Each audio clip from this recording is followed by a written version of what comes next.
Pendant longtemps, j'ai eu un rapport très conflictuel avec la musique. Jusqu'au jour où j'ai compris qu'en fait, je faisais pas vraiment la musique qui me correspondait. C'est-à-dire que je pouvais travailler pour des personnes, faire peut-être des compositions, des petits arrangements, donner un peu de conseils dans la limite de ce que je pouvais faire. Mais en fait, c'était pas vraiment ma musique. C'était pas vraiment la musique qui correspondait réellement à ce que j'étais. J'ai eu besoin un peu de me réapproprier qui j'étais. Et donc, sur le plan artistique, de faire ce qui émanait naturellement de moi, sans aucun calcul.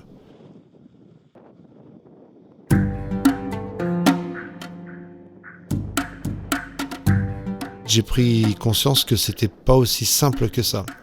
Parce on peut vite avoir tendance à vouloir faire ce qu'on aime écouter. C'est-à-dire que ce qu'on aime écouter, on adore l'écouter, des fois on veut un peu le reproduire, mais c'est pas ce qui émane de nous. Et donc pour être capable de percevoir ce qui émane naturellement de nous, eh bien il faut forcément à un moment créer une zone de silence, sans aucun contrôle, et de voir ce qui pousse, comme quand vous avez une terre sauvage et des plantes qui poussent naturellement sans qu'on intervienne. C'est vraiment ce qui est naturel.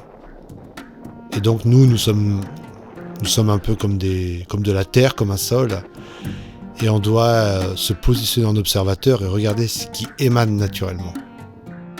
À un moment donné, j'ai eu besoin, malheureusement, de me réapproprier cette gymnastique de l'observation du naturel. Et je dis malheureusement parce qu'en fait, on devrait tous être naturels, en fait. On ne devrait pas être dans le calcul, dans le mental qui va prendre le relais sur ce qui émane et pour ensuite le trafiquer, le modifier pour obtenir telle ou telle chose, pour pour parvenir à tel ou tel but. En théorie, on ne devrait pas. Mais on peut vouloir le faire pour des raisons commerciales, pour des raisons personnelles finalement. Et ça, bon, on a cette liberté de pouvoir le faire, mais au final, je pense qu'on dégrade l'œuvre.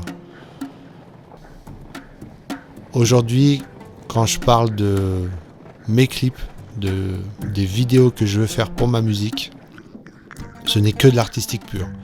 C'est-à-dire que je vais observer les images qui vont émaner et de la façon la plus proche, je vais essayer de les recréer.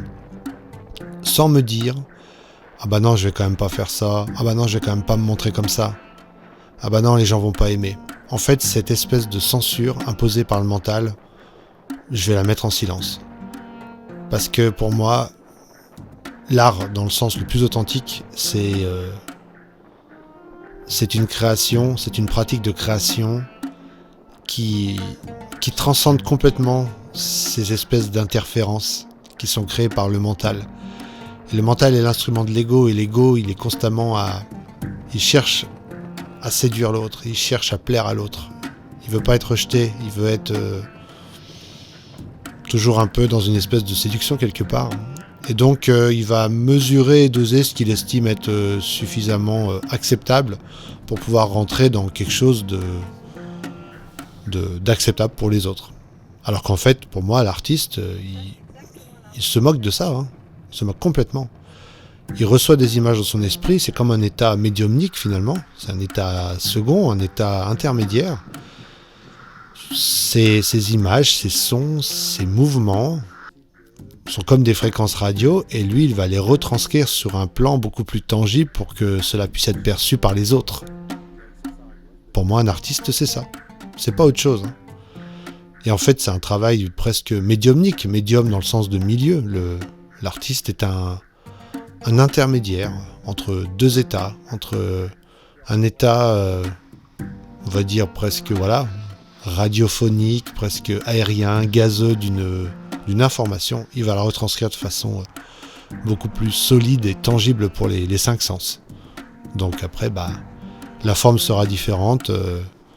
À considérer de l'instant où on est plus en affinité avec le son, on va faire de la musique, avec l'image on va peindre, avec le corps on va faire de la danse. Après ça correspond à chacun. Ça appartient à chacun.